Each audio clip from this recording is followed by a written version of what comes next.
Nabi asli tanah Jawa. Islam merupakan agama dengan standar akal dan logika yang ketat.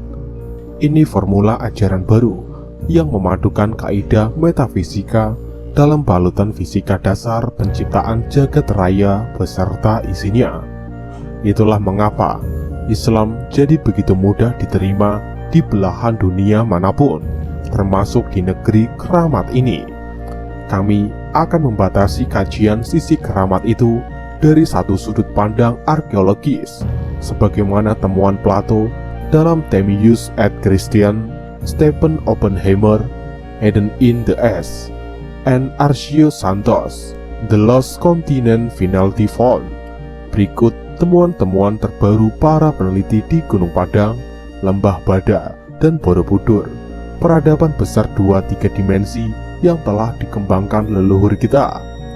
Telah disepakati sebagian yang tertua dalam skala dunia. Data faktanya sulit dibantah, otentik. Dari penelitian mereka lah mencuat nama Lemuria, Atlantis, Dwi Pantara. Ketiganya mengembangkan ajaran yang sama, Sundayana atau pemujaan matahari. Percaya atau tidak, sampai hari ini kita masih menjalankan laku itu tanpa kesadaran yang utuh.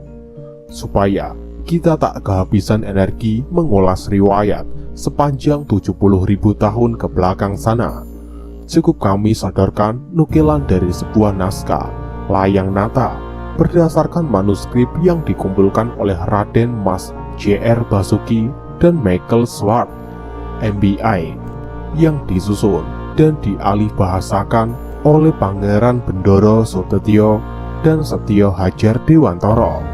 Ini merupakan bagian dari manuskrip kuno Gunung Klothok yang berisi wahyu Tuhan yang diungkapkan oleh Jasono yang turun pertama kali pada 4336 sebelum Masehi. Angka tarik itu saja jauh lebih dulu 2000 tahun dari kelahiran Ibrahim alaihissalam di US Kasdim pada 2510 sebelum Masehi. Sebagai partiak agama Samawi, perannya tak diragukan lagi. Ia adalah pembawa ajaran tauhid bagi Yahudi, Kristen, Islam. Namanya yang tersusun dari 2 kosakata Ibrani, bisa diartikan dengan Bapa umat manusia yang penyayang. Menjadi wajar bila kemudian 3 agama Samawi itu punya kesamaan visi dalam ajarannya. Sebentar kita tinggalkan Ibrahim di UR, kini kita menuju Mekah dan Madinah yang menjadi epicentrum ajaran Muhammad bin Abdullah.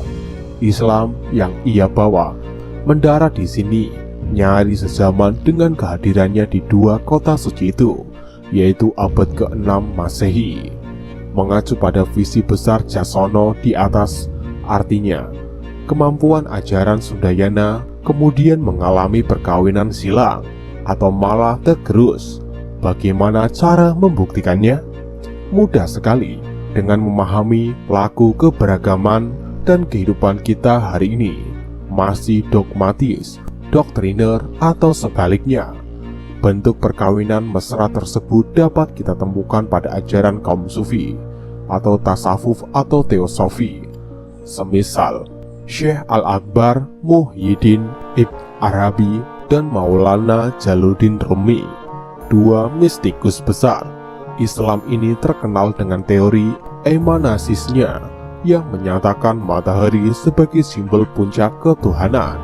Ajaran mereka selalu dikaitkan dengan Quraisy An-Nur yang berbunyi Allah, cahaya, langit, dan bumi.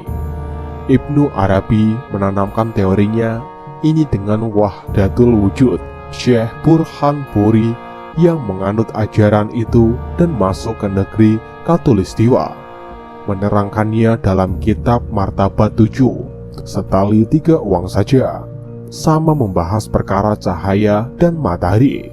Sekarang, mari kita kembali pada Jasono, sosok Rama Agung yang menyerap limpahan wahyu dan mencatatkan dalam kitab Layang Soworo. Dana 1 berbunyi, Hanakang handitaske Siti Pangelen Jawa Sumarengan sing salirwasa jejuluk Gusti.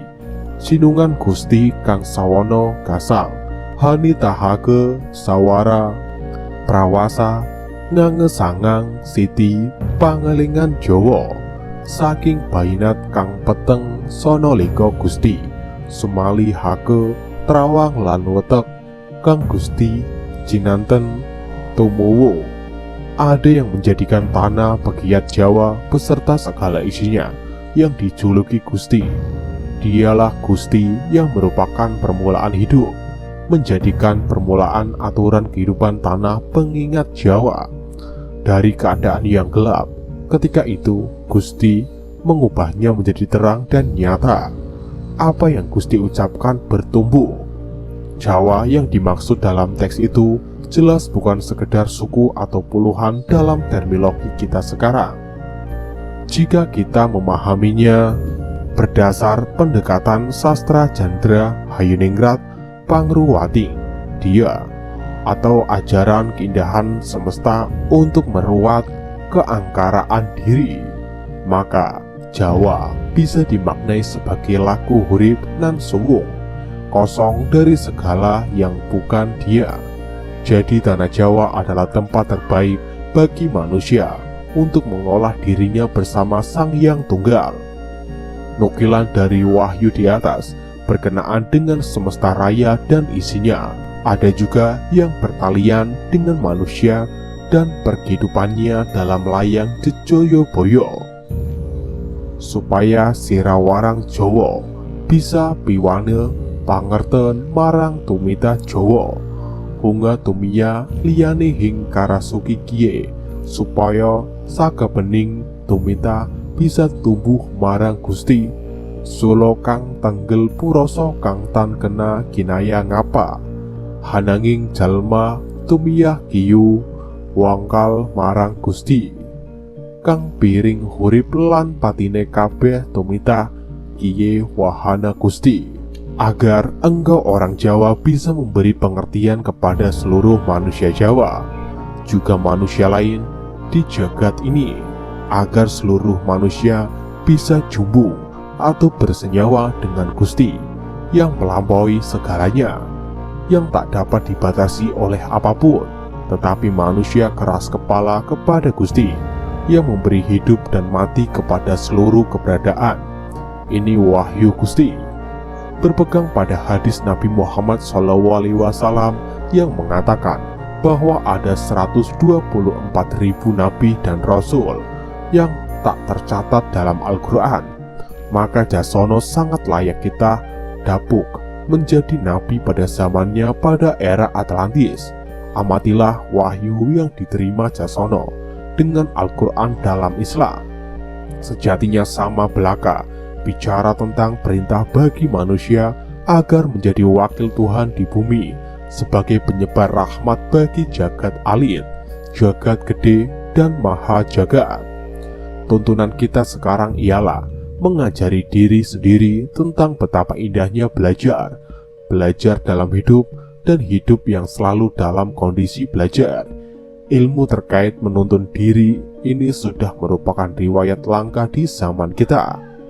Orang-orang sibuk menilai, mengoreksi yang lain di luar dirinya, lalu abai pada kepribadian sendiri. Banyak orang yang begitu cepat menguliti salah siapa saja, lantas tak pernah mau dan bisa menemukan salah dalam dirinya. Ilmu sedemikian nampak sederhana, ya, tapi bila mau dikaji, niscaya sampailah kita pada satu samudra di mana diri sejati menanti dalam balutan rindu purbani. Pembelajaran terbaik dalam hidup bukanlah mereka yang punya sederet gelar dan segudang prestasi, melainkan ia yang tahu diri, berikut dengan segala batas potensi, daya, cipta, dan karyasannya. Selemah apapun kita, masih ada lebihnya. Jika sudah tahu punya kelebihan apa, maka tutupilah kekurangan itu. Hidup nan indah tak melulu soal manfaat dan perenungan, namun yang setiap detiknya adalah kesabaran mengeja huruf tanpa aksara.